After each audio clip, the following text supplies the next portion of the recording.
Her daughter snapped at her in public. "Move it, Grandma! You're slowing us down!" Linda Langston didn't argue. She just stepped aside and remembered. By midnight, Ava's name vanished from the will, the deed, and every account she once claimed to manage. The trust sealed, the cameras installed, the silence weaponized. For decades, she played the grateful burden. Now she was the executor, with nothing left to give but consequences. Wait, before we go any further, I gotta ask, where are you watching from? Drop it in the comments and don't forget to subscribe. Linda adjusted the strap of her bag again, her fingers tightening slightly around the worn leather handle. The airport buzzed with that frenetic energy unique to travel days. Rolling wheels, scattered chatter, overhead announcements garbled by static. Somewhere behind her, Logan complained that the security line had taken forever, and Todd was loudly asking where the Starbucks was. They were late. Of course they were. Linda moved as quickly as her knees allowed, clutching her boarding pass, her sweater half slipping off one shoulder. Ahead, Ava walked several paces in front of her, motioning at a gate agent with exaggerated frustration. "Move it, Grandma! You're slowing us down!" The sentence sliced through the crowd like a dropped tray. Heads turned. A man in a business suit looked up from his phone. A woman holding a toddler paused mid-step. Linda didn't stop walking, but something in her face settled. Not in defeat, in finality. Logan laughed under his breath, a quiet snort like it was all some inside joke.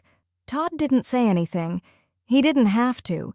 He just let Ava lead, let the words stand. Linda made it to the gate in time. Barely. The agent scanned her boarding pass and offered a polite, distant smile, like he hadn't heard anything. They boarded. Sat scattered. Ava and Todd in row 18, Logan in 19A with his headphones on, Linda by herself near the back, row 31, middle seat. She didn't mind. The hum of the engine would be better company. On the flight, she didn't speak, just stared out the window at the cloud-streaked sky. Somewhere over Kansas, the drink cart came by and she accepted a ginger ale. She folded the napkin carefully into quarters and tucked it into her bag. That evening, the hotel room was smaller than expected, one of those chain suites with scratchy carpet and half-hearted decor. Ava had booked it. Of course, one deluxe family room and a separate single. Linda's was the single, near the ice machine. They'd gone out for dinner, without her. Linda had said she was tired. They hadn't argued. At 9:42 p.m., barefoot and alone, she sat at the small desk by the window. Her laptop booted slowly. The cursor blinked with what felt like impatience. She opened her estate portal. Logged in, security questions answered, passwords verified. Beneficiaries. She stared at the screen for a long moment, remembering birthdays, braces. That summer, Ava cried when Linda missed one piano recital because Charles was in the hospital. She clicked the pencil icon next to Ava's name. Edit beneficiary. The prompt asked, "Are you sure you want to remove this recipient?" Linda exhaled once, then clicked. Yes. A line disappeared. The screen refreshed. Her cursor hovered for another minute, then moved to the line below. She typed in June's full name instead. Selected primary. Her hand hovered over the mouse, then clicked save. The room was quiet except for the hum of the air vent. Outside, traffic moved in streaks of red and gold under the city lights. On the nightstand, a framed hotel brochure read, "Enjoy your stay." Linda closed her laptop gently, as though sealing something important inside it. She walked to the small mirror above the dresser, looked at her reflection, 70, a soft 70, but not frail. Her eyes were steady, her mouth unreadable. She whispered, "Move it, Grandma." And for the first time that day, a smile cracked her lips. Not amused, not bitter. Resolved. She turned off the light and crawled into bed. Tomorrow would be a full day. But tonight, she had started the ending.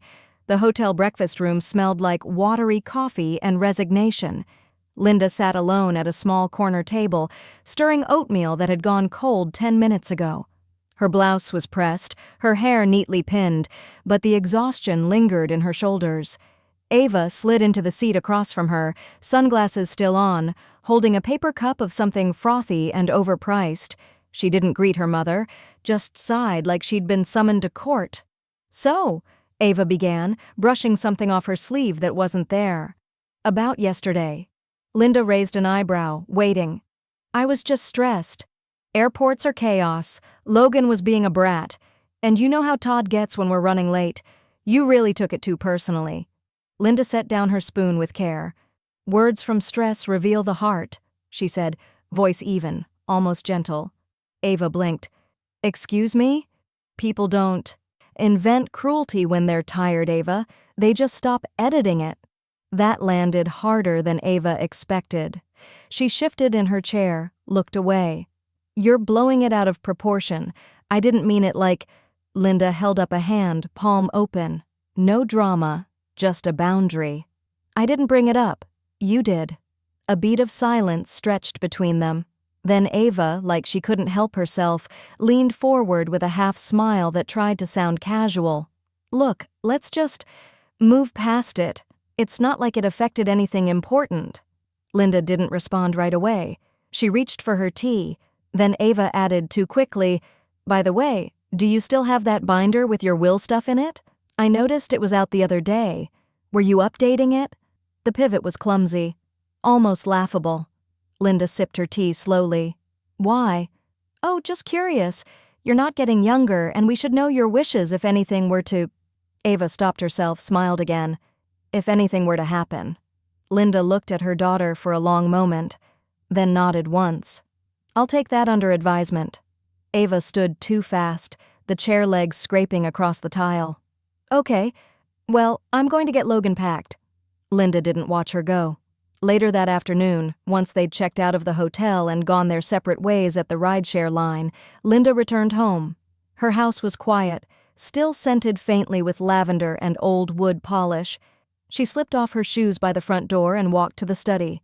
Opened the second drawer on the right. Inside, the binder, thick, neatly tabbed. "Estate," the label read in her tidy handwriting. She turned to the healthcare proxy page. Ava's name stared up at her in bold print. Linda thought about that breakfast.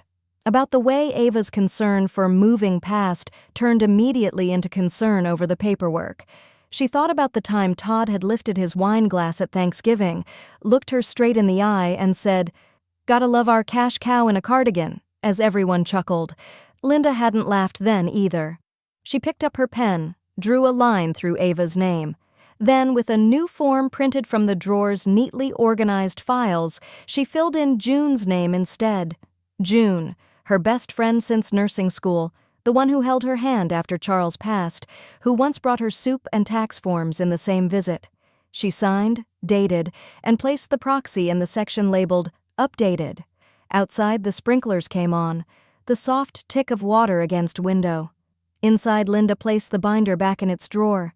She stood, walked to the hallway, and paused at the framed photo of Ava holding baby Logan. It used to warm her. Now it just reminded her who always held the camera and who never thanked her for keeping the batteries charged. Her phone buzzed. A message from Todd. "You good?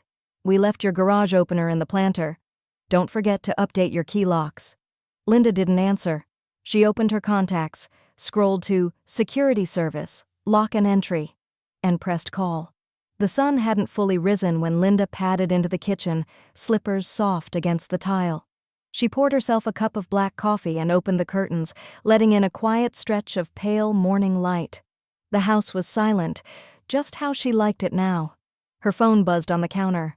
A notification, then another. She wasn't in any rush to check, but curiosity tugged at her. The messages came from her cousin Emily. Just 3 words in the preview. "You need to see this." Linda tapped the link. A screenshot opened, then another. It was from a group chat. A familiar name up top. Family Famlol. She hadn't known it existed. Ava. Mom needed extra help boarding again. TSA, angel with a wheelchair. She waves like she's the damn queen. Todd. Put her in assisted living and list the house already. Market's still decent. Logan. GIF of a turtle inching along a runway. Captioned, "Grandma today."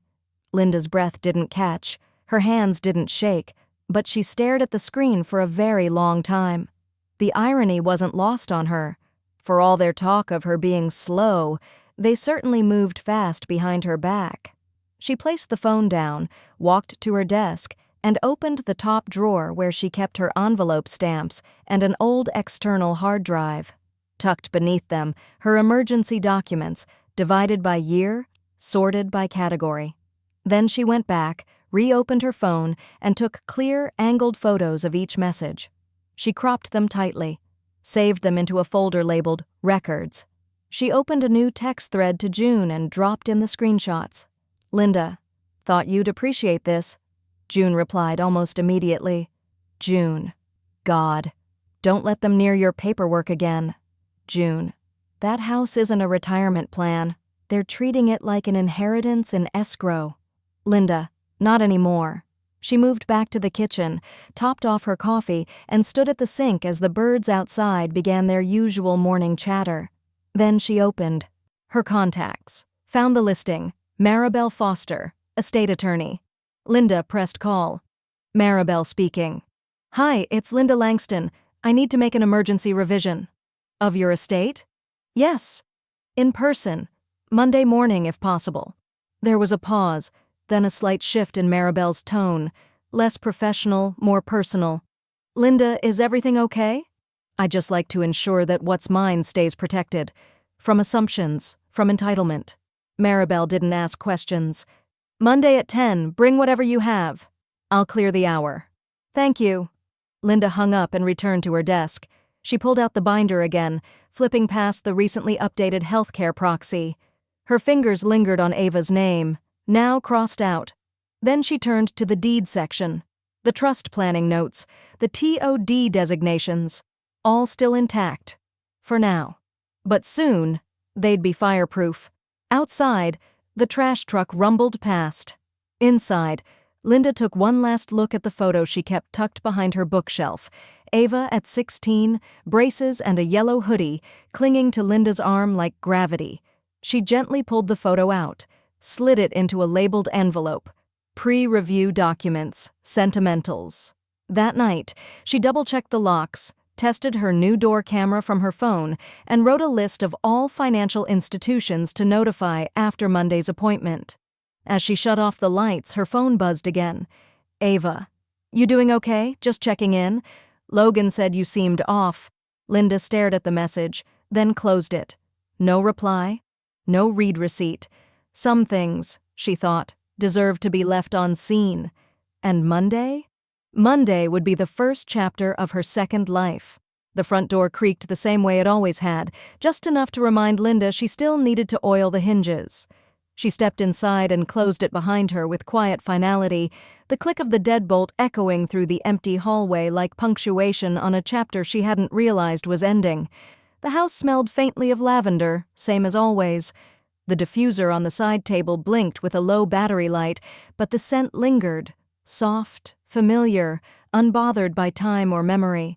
She set her bag down near the bench by the stairs, slipped off her shoes, and walked the house like someone taking inventory not of possessions, but of presence.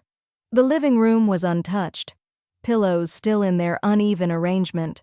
Her reading glasses balanced on the armrest where she'd left them 2 days ago. In the dining room, the floral tablecloth had shifted slightly, as if someone had tugged at it. A single coaster had moved closer to the head chair. Linda's chair. She moved into the kitchen. Clean. Maybe too clean. A bowl of fruit still sat on the counter. Artificial. A gift from Ava last Christmas, still wrapped in the original cellophane. She pulled open the drawer where she kept spare batteries and notepads. A pamphlet caught her eye. Aging with Grace. Residential options for a supported life. Logo embossed. Folded neatly. She flipped it open. Someone, Todd probably, had circled a paragraph in pencil. Residents can rest easy, knowing their financial and medical responsibilities are managed by their trusted family. Below, in Ava's handwriting, "We should schedule a tour." Looks perfect. Linda closed the drawer with slow, measured force. In the study, sunlight streamed across the rug, cutting a clean line across the desk. She sat, unlocked the cabinet, and pulled out the thick envelope marked Deed and Title, House. The first page was exactly what she expected. Her name, sole ownership. She flipped to the last recorded update. Her name again, untouched. The mortgage had been paid off 8 years ago. She had refinanced once, but only briefly. No joint holders, no trusts, no co-signing helpers. Still hers. That reassurance was short-lived. When she turned to the day's mail, a stack had accumulated in the tray by the door. Most were junk. Catalogs, a postcard from her dentist, a newsletter from the neighborhood watch group. But halfway down the stack, one envelope was slightly ajar. Inside was a partially filled-out POA form. Power of attorney. Linda scanned it. Todd's name filled in under proposed agent. Her own name already printed at the top, in the same ink. The signature line was blank, but barely. A faint line of pressure from a pen tip had tested the edge of forgery, or assumption. Her breath stayed level, but her grip tightened. She walked to the kitchen, opened the cabinet where she kept her shredder, and fed the form through with calm, steady fingers. The whir of the blades was the only sound in the house. Then she opened her laptop. Within minutes, she'd ordered a smart camera system with next-day delivery, multiple indoor and outdoor units, motion alerts, secure cloud storage. By the end of the afternoon, the package had arrived. Linda unboxed the devices with methodical focus, like a woman unpacking armor. She installed 3 inside, 1 facing the front door, 1 in the study, and 1 above the staircase. 2 more outside, facing the driveway and back gate. She created shared access links, 1 for June, 1 for Maribel. Both women would receive real-time notifications of any unexpected entries. Linda took a slow breath, then opened a new note on her phone. The title, Prevention Log, Phase 1. Her fingers hovered before typing the first line. They assumed silence meant consent. Let's correct that. The last of the cameras blinked green, fully armed. Outside, the wind rattled a loose screen on the side window. Inside, Linda turned off the overhead lights, left only the desk lamp on, and walked once more through the rooms that still held her name. Tomorrow was Monday. Maribel would be waiting. The legal office smelled faintly of lemon polish and old ambition. Framed diplomas lined the wall behind Maribel's desk, each angled just right to reflect the morning light that streamed in through half-open blinds. Linda sat across from her, calm but taut. Her blazer was buttoned. Her hands were folded but not relaxed. The envelope she placed on the desk held a crispness that said it had been packed carefully, intentionally, documents, not decoration. Maribel skimmed the first form with a practiced eye, nodding as she reached for a pen. This is your revocation of power of attorney. It terminates all previously granted permissions, financial, medical, legal. If Todd or Ava tries to act on your behalf, this document is your shield. Linda didn't blink. I want it filed today. Maribel signed and stamped. It will be.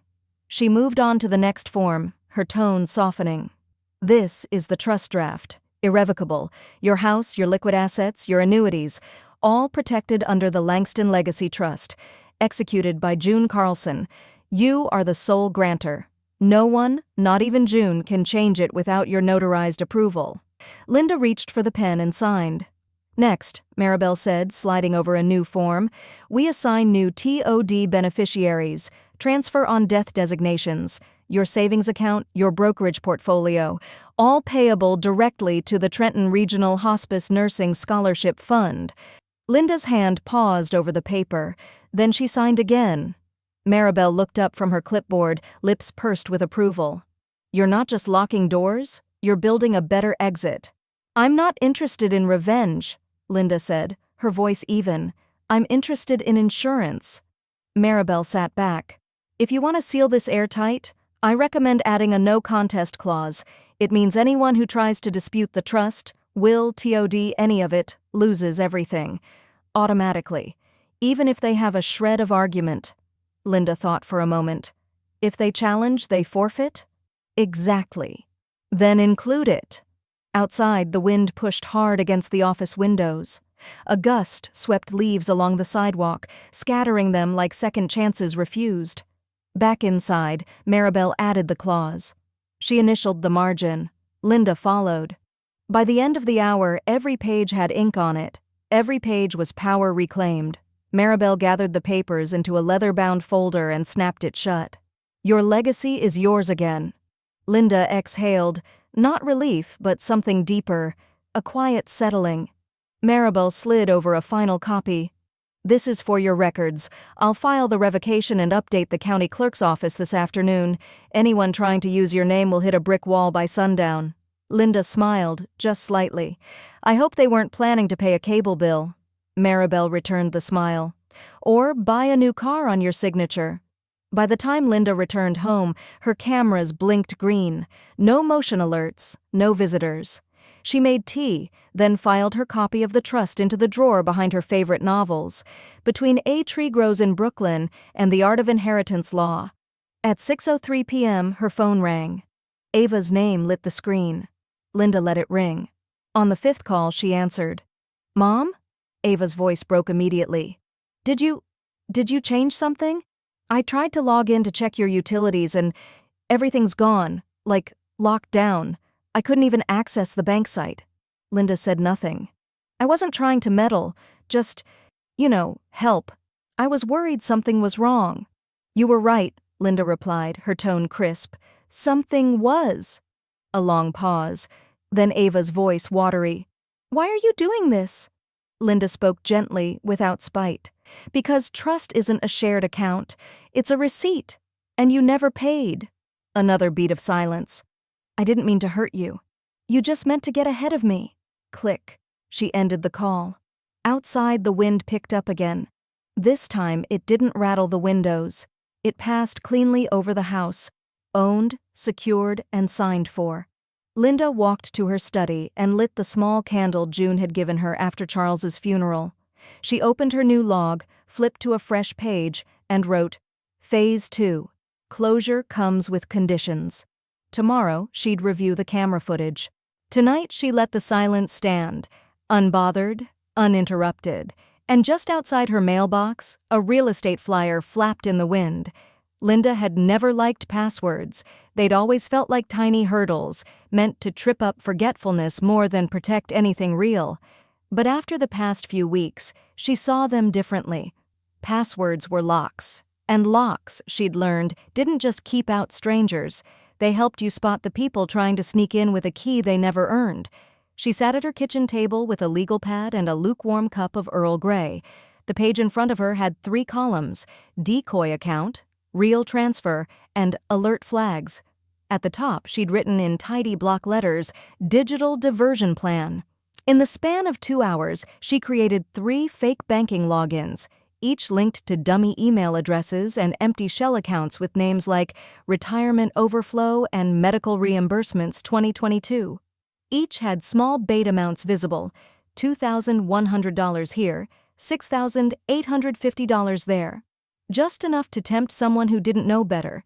She saved the usernames and passwords into her password manager, but didn't sync them across devices.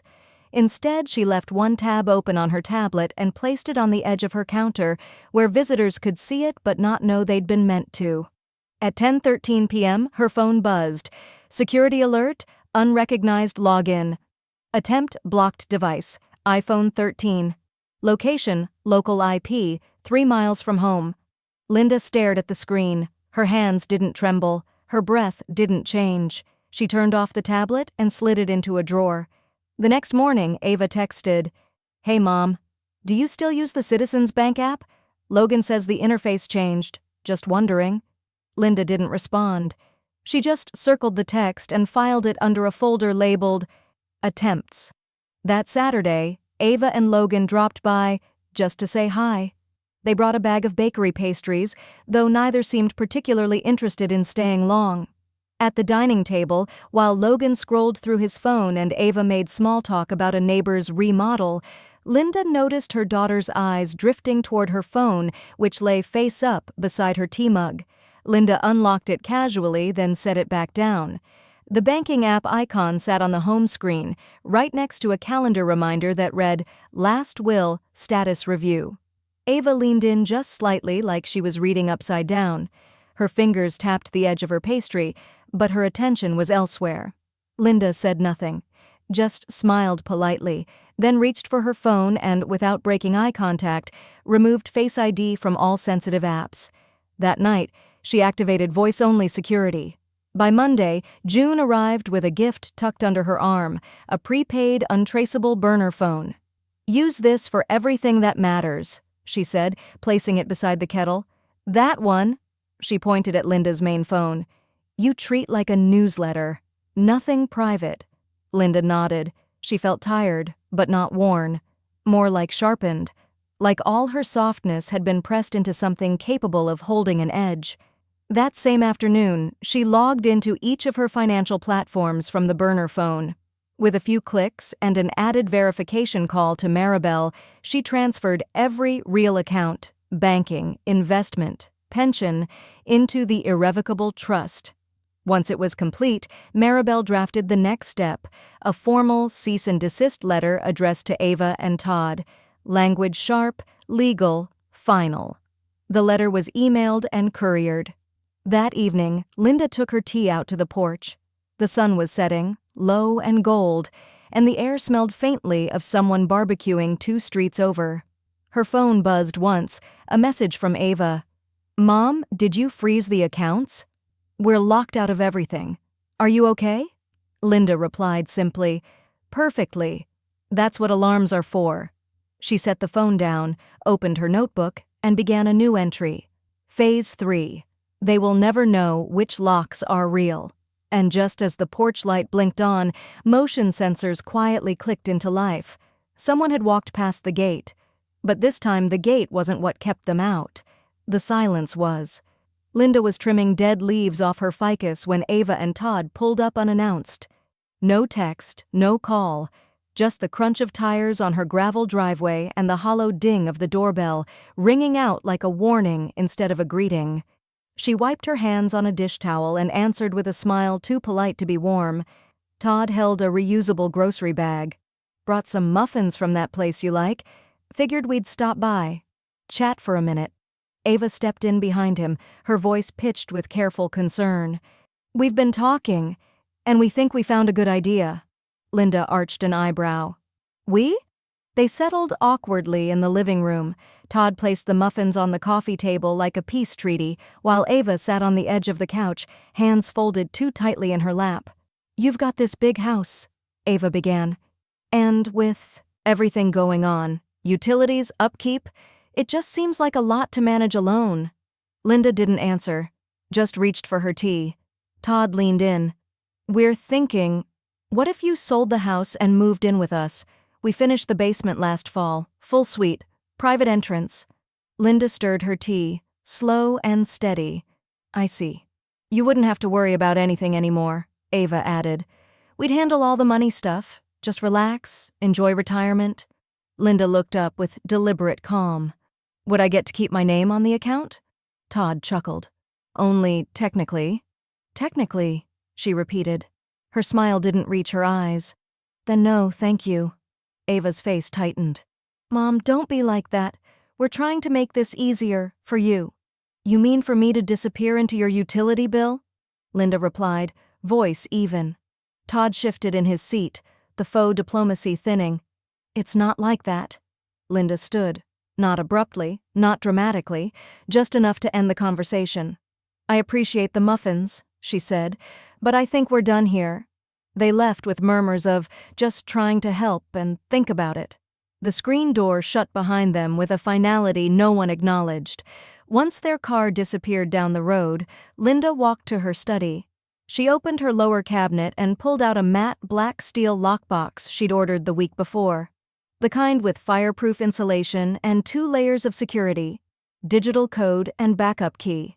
Inside, she began to place her hard copies, trust paperwork, bank statements, deed printouts, her updated will. One by one, she arranged them in folders marked Originals, Legally Filed, Contingency.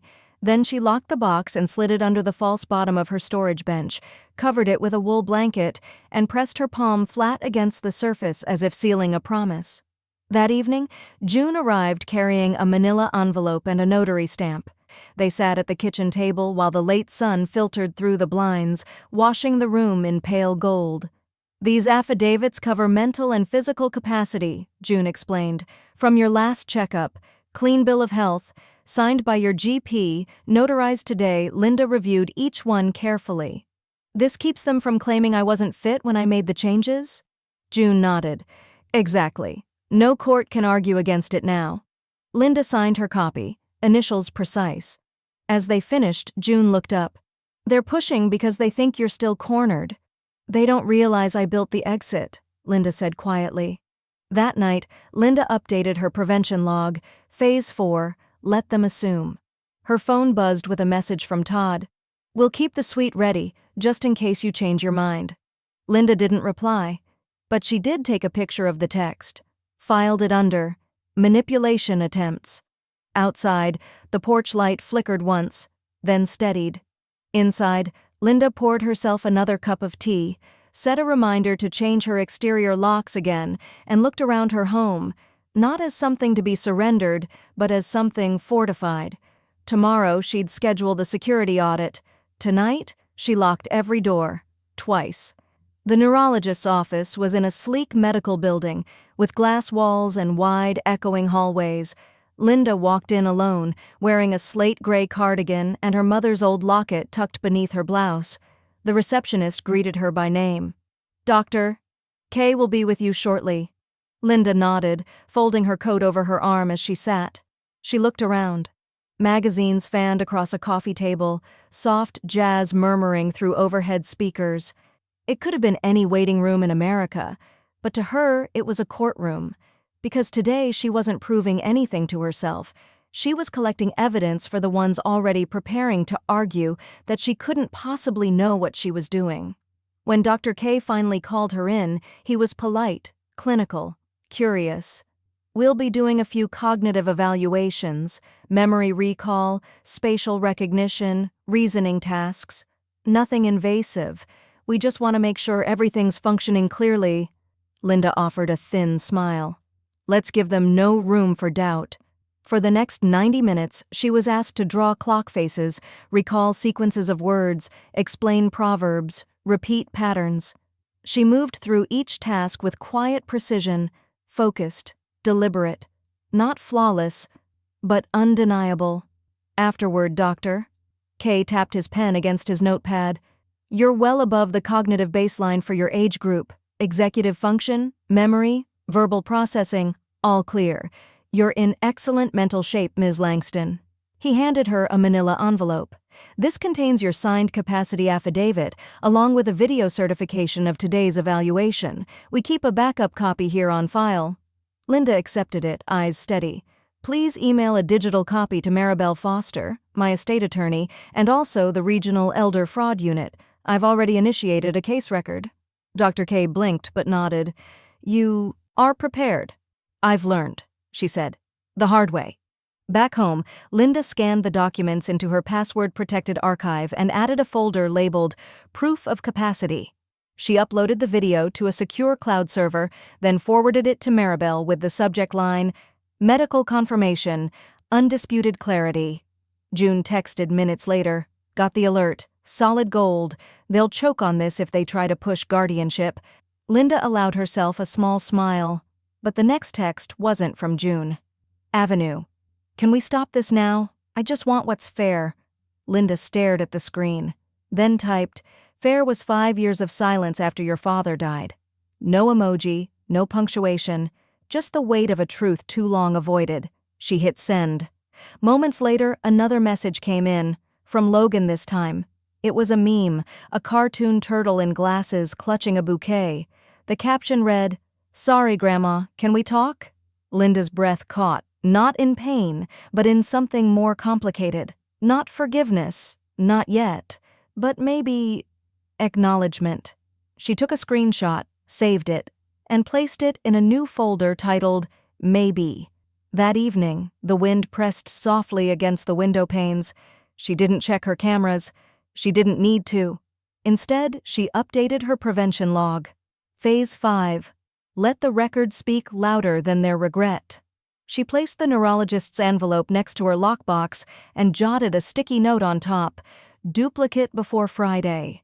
Then she brewed chamomile tea and walked to the back porch. The air smelled like cut grass and new soil. She sipped slowly, letting her mind rest, not blank, but full in a different way.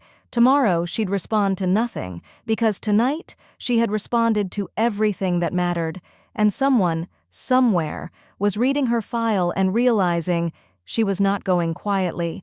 The podcast was called The Unspoken Ledger, a weekly show on elder rights, inheritance ethics, and quiet abuses that rarely made headlines. Linda had never listened before. June had sent her the link and nudged. "They're looking for anonymous submissions. Could be good medicine." She'd hesitated, then emailed the host under the initials L. 3 weeks later. They recorded. Not in a studio, but over the phone, with Linda speaking from her guest bedroom, door closed, blinds half drawn. She wore her robe, sat at her sewing table, and kept her eyes on a framed picture of her younger self at the top of Pikes Peak. The host, a woman named Cass, guided her with a calm, practiced warmth. "You don't need to name names," she said. "Just walk us through the moment you realized it wasn't love, it was leverage." Linda's voice held steady as she spoke, not bitter, not theatrical, just true. She told them about the airport, the group chat, the half-signed POA form, the muffins offered like bribes, the guilt-wrapped kindness Ava had learned to wield like an inheritance down payment. But she also spoke of the turning point, the moment she realized protecting herself wasn't selfish, it was sacred. "I thought age would earn me respect," she said. "Turns out, it just made me easier to underestimate, until I stopped letting them." When the episode aired, it was titled, Episode 137, The Grandma Clause, How One Woman Took Back Her Estate Without Making a Sound. Linda didn't tell anyone the date. She didn't even listen when it dropped. But others did. The next morning, her email inbox jumped from 5 unread messages to 74. By evening, it had crossed 200. Subject, "My mom went through the same. Thank you." Subject, "I didn't know this could happen. How did you start?" Subject, "I'm crying. You made me feel seen." Women wrote from Des Moines, Tallahassee, Sacramento, Boston. Some were in their 50s, some in their 80s. A few hadn't spoken to their children in years. One subject line simply read, "I thought I was just being paranoid." Linda read each one carefully. Some she forwarded to June, others she printed and placed in a folder marked Resonance. Late Thursday afternoon, she received another email, shorter, colder, from Ava Langston. Subject, "This isn't you. You're being dramatic. No salutation, no signature. Just that." Linda clicked delete, not archive, not reply, just delete. And when the confirmation box popped up, "Are you sure?" she smiled and clicked yes before the sentence finished drawing on screen. That evening, Cass from the podcast called. "Would you consider joining a panel at the upcoming legal reform workshop? You'd remain anonymous to the public, but you'd be speaking directly to attorneys, advocates, lawmakers. You have a voice they're not used to hearing, but desperately need to." Linda hesitated, then asked, "Would I have to name names?" "Never. I don't want to become a symbol." "You already are," Cass replied gently, "but you get to choose what it symbolizes." Linda looked out the window, where dusk had slipped between the trees, casting long shadows across her yard. She could just make out the edges of the motion sensor lights blinking into readiness. "I'll think about it," she said, "but I'll say this. Silence isn't peace, it's just unoccupied harm." She hung up, walked into the study, and opened her prevention log again. Phase 6. I speak. Let them flinch. Her fingers hovered over her phone. A new voicemail had come in. Logan. She tapped play, but didn't sit. As his voice filled the room, uncertain, low, maybe even a little ashamed, Linda didn't feel anger rise. What came instead was curiosity. Real, or another script rehearsed at Ava's dinner table? She wouldn't know until she met him face to face, but for the first time in weeks, she didn't dread the question. She clicked save, not delete, and in the silence that followed, she whispered, "Let's see if you mean it." Then she reached for her coat, because tomorrow she might just say yes. Sunday morning arrived with a sky like pressed linen, flat, pale, and expectant. Linda sat at her breakfast table, one hand curled around a ceramic mug, the other holding her phone. She hadn't slept much. The voicemail still sat there, untouched since she saved it. One new message. The little red dot glowed like a challenge. She tapped play. "Hey, Grandma, it's Logan. Sorry, I should have called sooner." A pause, then a breath. "I heard the podcast. Mom says it wasn't about us, but I know it was. And I think you weren't wrong about any of it." Another pause. "I laughed at the airport because I was embarrassed. Not by you, by her. She snapped at you in front of everyone and I didn't say anything. I just laughed." His voice dropped. "I shouldn't have. I'm sorry." Linda didn't move. Her tea had gone cold, but she kept the mug against her palm, as if the heat might return if she held on long enough. "I'm not calling about the money, Grandma. I don't want anything. I'd like to talk. For real. No mom, no dad, just us, if that still means something." Click. The message ended. Linda stared at the phone, the cursor blinking under the saved file name. Voicemail, 7:03 p.m. Saturday. She played it again, then again. By the third listen, something shifted behind her ribs. Nothing soft, but not brittle either. Some old piece of her, long shelved behind layers of defense and control, stirred slightly. She opened her text thread with June. "Linda, he called, said the right things, not asking for money." June replied within minutes. "June, so did Ava," with a smile and a power of attorney form. Linda stared at that message a long time. June followed up. "Forgiveness doesn't mean access. Don't confuse the two." Linda's fingers hovered. "Linda, I'm thinking of meeting him, but with you there." June. "Good. Let him show up to more than one witness." Monday afternoon they met at a quiet cafe just off the Riverwalk, neutral ground halfway between the family home and Logan's college apartment. Logan was already at the table when Linda and June arrived. He stood up quickly when he saw them, nervous, overdressed in a blazer that didn't quite fit. No earbuds, no phone in his hand. He looked like a boy trying to remember how to act like a man. "Hi, Grandma." Linda gave a small nod. "Logan." June sat to Linda's right.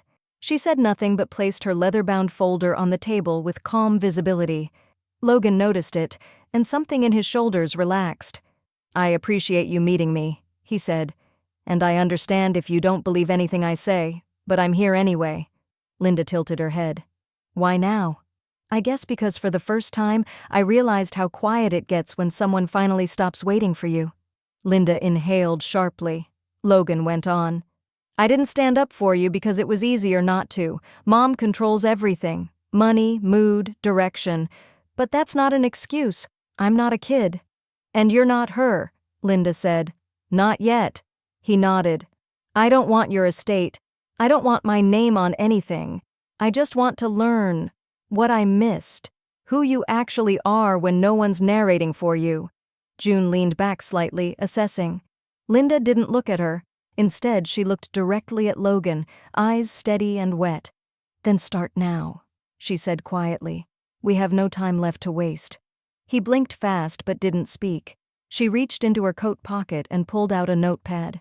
"This is what I teach at the workshops: financial autonomy, boundaries, protection plans." He reached for it, not to take, but to look.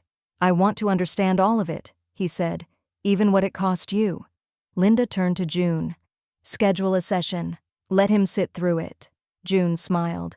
"Guest speaker rights revoked, but he can observe." They laughed, small but real. As Logan walked them to their car afterward, Linda looked up at the early winter sky. Clear, still, no noise, and for the first time, she let herself believe maybe something could grow here again. Maybe, but only if it stayed earned. The second Sunday came with wind and the faint scent of chimney smoke. Logan arrived at 10:04 a.m., bearing a paper bag of warm pastries from the same bakery Todd once used as a prop. But this time there was no performance in his entrance, just a sheepish grin and a sincere, I remembered you liked the cranberry scones. Linda accepted them with a quiet nod. She didn't gush, didn't fuss, but she placed the bag gently on the counter instead of tossing it aside. They sat at the kitchen table with mugs of black tea, no sugar. It had become a rhythm now. Sunday visits, real questions, real answers. Linda never asked about Ava directly, but Logan offered pieces when they came. Today, over the second cup, he said it. They used to practice, he murmured, looking down into his mug. Before family dinners, Dad would ask Mom, "What's the angle tonight?" And they'd go over things, wording, which button to push to get you to agree to something. Linda didn't flinch. She just uncapped her pen and opened the notebook beside her. The header on the page read, Estate Journal, Clarity Notes. She wrote the date, then underlined Logan's words with careful neutrality. Practiced manipulation of maternal consent, recorded by grandson witness. She looked up and met Logan's eyes. "You don't owe me confession," she said, "but you are building accountability." "I know," he said. "That's why I want to keep showing up." In the study, later that afternoon, Linda sat at her computer. She opened the folder labeled Legal Testament, Digital Recordings, and began a new file. She looked into the webcam, shoulders square, voice low and composed. "This isn't revenge," she said. "It's repair. The estate documents may look like defenses, but they are, in truth, apologies. Apologies I now refuse to write on someone else's behalf." She paused, then added, "I hope the right ones know it's not about denying love. It's about refusing a transaction where love used to live." She clicked save. In the next room, Logan waited quietly. She returned with a pen and a letter. "This is a non-contest declaration," she said. "It confirms that you seek no material claim to my estate, now or later. If you mean what you say, this is how you prove it without flowers or phrases." Logan looked at the letter, read every word, then signed. "I'm not here for the money," he said. "I'm here because I've finally started listening to the silences I used to avoid." Linda folded the letter and placed it in the lockbox herself. Later that week, they attended a workshop together. June had rearranged the chairs in a semicircle, legal packets at every seat. A banner behind the podium read, "Guardianship is not ownership, protecting yourself with paper and proof." Logan sat quietly in the back. Linda sat front row. When the room broke into small groups, she turned and nodded at him. "Observe," she said, "then learn to teach." He smiled. "Guest speaker rights revoked, I remember." Afterward, Maribel met them in the parking lot, portfolio in hand. "Linda," she said, "final clause is ready." She handed over a thin document labeled Behavior-Based Contestation Clause, Irrevocable Addition. Linda skimmed it. The language was precise. If any individual attempts coercion, manipulation, or undue influence toward the grantor, all inheritance claims are forfeited, permanently. Linda nodded. "File it." "With the timestamp?" "Already done," Maribel said. That night, Logan lingered longer than usual. At the door, he turned and said, "It's strange. I used to think legacy was money. And now? Now I think it's who remembers you right." Linda placed a hand gently on his shoulder. "Then remember me exactly as I've become, not how they told you I was." He nodded. "Every Sunday." She watched him walk down the path, the motion lights flicking on as he passed. In her journal, she began a new page. Phase 7, Trust, written twice. Once on paper, once in behavior, and outside, the wind didn't knock. It waited. They were heirs. Now they're history. Maribel's email came at 8:12 a.m. Sharp. The subject line was clinical, but Linda read it like a benediction. Full legal removal confirmed. Ava Langston, Todd Langston. The attached files were exacting. Ava's name no longer appeared in any revocable trust. Todd's power of attorney application had been officially voided and red flagged through the county clerk's system. Every digital credential, every medical proxy, every residual account link, erased. The undoing of assumption, line by line. Linda printed the final confirmation page. On the bottom margin, she scribbled in pen, They confused relation with retention. At 10:03 a.m., her phone buzzed. Unknown number. She knew better. She let it go to voicemail, then checked the transcript out of habit. It was Todd. "You think this ends clean, Mom?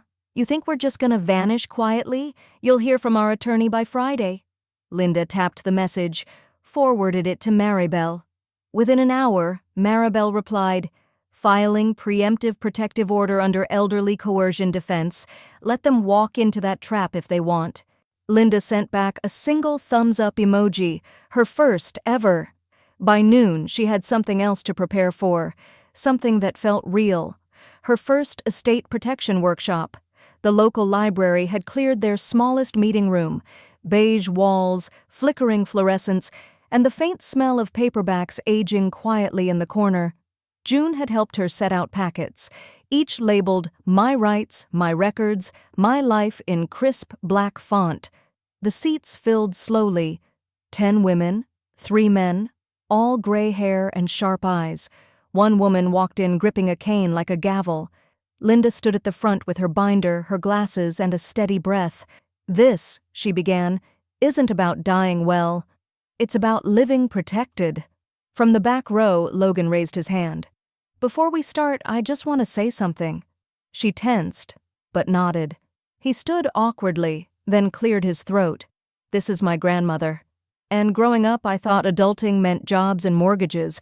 But now I think it means knowing how to protect yourself before someone else decides what you're worth. She's the only real adult example I've ever had." Linda blinked once, held her composure, then motioned for him to sit. The workshop began. Terms were explained, red flags listed, sample trusts passed around. At the end, they stood and clapped. Not loud, not forced, but true. Later that evening, Linda returned home, still holding the warmth of that applause like it had soaked into her coat. Her inbox held one new message. From Ava Langston. Subject, final thought. She opened it, already knowing.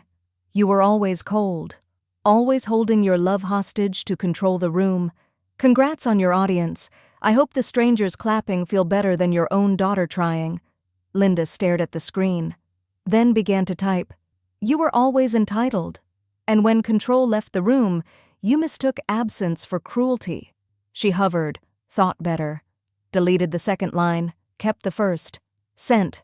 No punctuation, no closer, just the exact amount of recognition earned. She shut the laptop. At her desk, she pulled out the prevention log. Phase 8. Removal isn't rejection. It's protection. The doorbell rang once. She checked the camera feed. Logan, holding a stack of library forms and a takeout bag. She opened the door. "What's that?" she asked, gesturing to the papers. "They want to do a second workshop. You're getting requests from 5 counties. "And the bag?" "Chicken salad. Extra mustard. I guessed." She stepped aside. "Then come in. Guessing's improving." As he passed, the wind picked up again, but this time it hit only the edges of the house. The rest stood solid. The Sunday paper landed on Linda's porch with the usual dull thud. She hadn't subscribed in years, but this one was hand-delivered. Logan retrieved it before she could. He held it out, folded to the front of the features section. Top story, full-page spread. "The woman who took her estate back." Byline, Rachel Mandel, staff reporter. Subhead, how one retired nurse rewrote her legacy, one signature at a time. Her photo was black and white, shot in profile. She was seated at the head of the workshop table, glasses on, pen in hand. The article, respectful and thorough, walked through the essentials. Revoked power of attorney, predatory pressure from family, the trust she built like scaffolding around a house too valuable to leave exposed. It never named Ava or Todd, but it didn't need to. Linda scanned each line slowly, not for accuracy, but for something deeper. Tone. She wanted to make sure the story held its spine. It did. By noon, her inbox had exploded. Subject: "Would you keynote our guardianship conference?" Subject: "Our nonprofit supports elder self-determination. Can we feature you?" Subject: "You're a warrior." She closed the browser and sat with the paper for a while longer. then folded it carefully and placed it into her workshop file, behind a divider labeled Impact. That afternoon, Logan arrived with news. "My school's financial aid office wants to start a small fund. In your name." Linda raised an eyebrow. Langston Grant for Independent Aging Studies, for students researching elder protection law, geriatric social work, or caregiving ethics. She looked at him with something between awe and fatigue. "You told them my story?" He shook his head. "Number you did. I just handed them the article." Later that week, Linda met Maribel at her office. "I think we're done," Linda said simply. "No more edits. No more waiting for the other shoe." Maribel nodded. "I'll walk you through the final lock." She slid a thick binder across the desk. The cover read, "Langston Legacy, Irrevocable Trust, Final Assignment and Legacy Conditions. This vests full authority in the trust," Maribel said. "No further changes can be made without court-level authorization, not even by you." Linda opened to the signature page. "And the clause?" she asked. Maribel turned to the back, highlighted in bold, Legacy Directive Clause. "Beneficiaries must demonstrate continued kindness, not bloodline." Linda smiled softly. "Only kindness inherits. That's the rule now." She took the pen, signed cleanly. Maribel notarized it in silence. 2 days later, Ava tried. Filed an appeal for emotional exclusion, citing undue emotional manipulation, legacy distortion, and coercive influence by an outside party. Meaning June. The hearing lasted 17 minutes. The judge, gray-haired and unsentimental, reviewed the no contest clause, the affidavits, the recorded mental evaluations, then dismissed the case. "Petitioner is in violation of pre-signed contest waiver. Claim is null." Ava never made eye contact with Linda as they exited the courthouse. Logan waited by the curb. "She said you weaponized the legal system," he said as he opened the car door. "I didn't," Linda replied. "I just stopped letting them borrow it." At home, she poured herself a glass of elderflower lemonade, not for symbolism, but because it was hot and she had earned something sweet. She pulled out her prevention log, turned to the final tab. Phase 9. "The paper is the gate. The pen was always mine." She flipped to the last page, just before the cardboard backing, and scribbled one last note. "It doesn't end when they're gone. It ends when you stop having to check the locks." She closed the journal and tucked it into the lockbox with the trust binder. Outside, the wind picked up, a gust, not a threat. She watched the mailbox sway gently, the flag still down. For the first time, there was nothing left to send, only things to keep.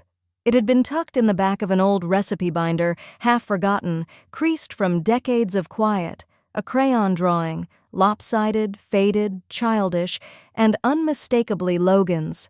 Linda had found it the day after the article ran. She was searching for her grandmother's gingerbread recipe and instead unearthed a stick figure sketch titled, "Me and Grandma. We win." 2 figures holding hands, a sun, a tree with orange blobs that might have been apples or explosions. Linda's name written in oversized backward L's. She took it to the local frame shop. Nothing fancy, just matte black with museum-grade glass. Now it hung in her study just above the lockbox. "I figured it deserved the wall," she said, when Logan saw it the following Sunday. He stared at it for a long time. His smile broke slowly, eyes a little damp. "Wow, that was my early abstract period." Linda gave him a look. "It was your honest period. Don't ruin it with self-awareness now." They were prepping materials for a new workshop. Financial Boundaries, a toolkit for grown children and wiser parents. June had helped them brainstorm the title over coffee and eye rolls. "This one's not about law," Linda said. "It's about language. Phrases people don't realize are red flags." Logan tapped a sticky note labeled helpful-sounding threats, like, "We're just helping you keep track of everything?" Linda raised a brow. Classic. They laughed, not forced, not careful. After 2 hours of packet prep and snack breaks, Logan leaned back and asked, "What do you want for your birthday?" She shrugged. "No inheritance claims, no covert property assessments, no unsolicited tech tutorials." He smirked. "Something festive, then." She pointed a pen at him. Just bring dinner, and no group texts. That Saturday, he arrived with a sheet cake from a bakery downtown, the same one that had once been weaponized in muffin form. This time, the message piped in blue frosting was hand-requested, slightly lopsided. "No one's slowing you down now." Linda raised an eyebrow. Subtle. June, already seated at the table, leaned in and winked. "Except maybe arthritis." Linda, without missing a beat. "Even that better keep up." They ate roasted chicken, rosemary potatoes, and lemon pie. Logan had insisted on making the potatoes himself. They were slightly undercooked. No one said a word. Halfway through the meal, after the wine had lowered everyone's guard, Logan cleared his throat. "I'm glad you didn't give up on me." The room softened. Linda set her fork down, looked at him, not with the scrutiny she'd carried for months, but something gentler. "I didn't know I hadn't," she admitted, "until you gave me reason to see you as more than the silence in between disappointments." He nodded slowly. "I deserved that." June raised her glass. To earned second chances. Not automatic ones. They clinked glasses. Later, as Linda washed the dishes with Logan drying beside her, he asked, "Do you still write in that log? The one with the phases?" "I do," she said. "Why?" "Just wondering what comes after phase 9. Linda paused. Let the dishwater run. Then reached for a towel and dried her hands. "I haven't written it yet," she said. "But I know what I want the title to be." Logan waited. She turned to him and smiled. Phase 10. Let joy be its own protection. He didn't respond. Just nodded, slowly, like someone saving a line for later. And outside, Izrania, the wind didn't rise or retreat. It paused. Like it too was listening. The courthouse rotunda echoed with voices and footsteps that carried more ceremony than volume. It smelled faintly of polished wood and warm paper, an architecture of consequence. Linda adjusted the hem of her navy blazer and glanced at her reflection in the bronze dedication plaque near the entrance. Not regal, not austere, just upright, present. This was her final workshop, not by necessity but by choice. Logan stood beside her, tie slightly askew, holding a box of handouts labeled, "Your name, your terms." The audience was larger this time, 200 seats filled, some standing in the back.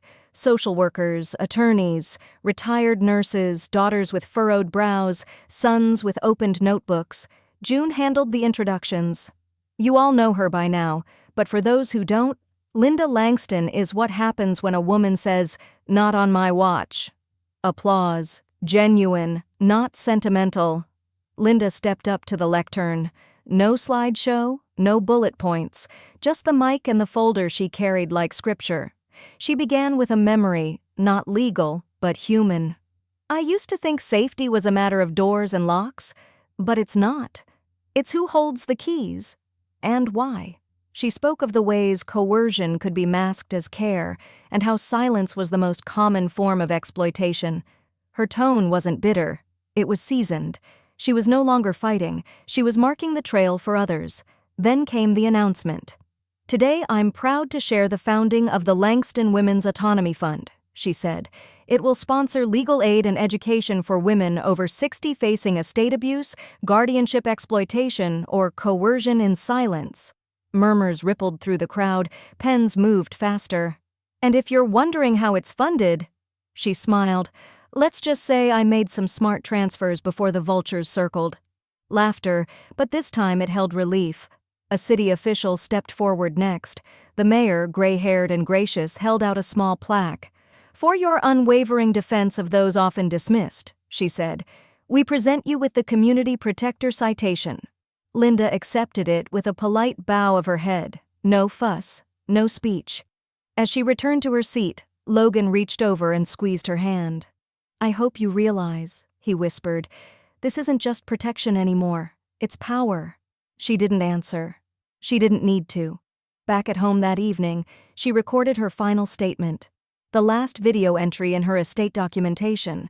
The camera sat steady, the lighting natural, the same blue glass paperweight anchored the corner of her notes. She looked directly into the lens.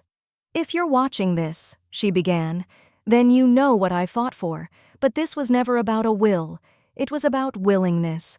Willingness to speak, to act, to guard peace like it was gold. She flipped a page, read aloud her legacy clause, every word weighted. Kindness inherits. Nothing else, not noise, not names. She paused, let the silence land, then added quietly, the slowest one in the airport. Outran all of them. She clicked save, closed the laptop. No mention of Ava. Not one. Some absences weren't erasure. They were insulation. That night, Logan brought dinner again. Takeout this time. They ate on the porch under string lights Linda had finally agreed to install. He clinked his lemonade glass against hers. So what's next? Linda leaned back in her chair. Joy, less documentation, more pie. He grinned. You're finally retiring. From defense, she said, not from dignity.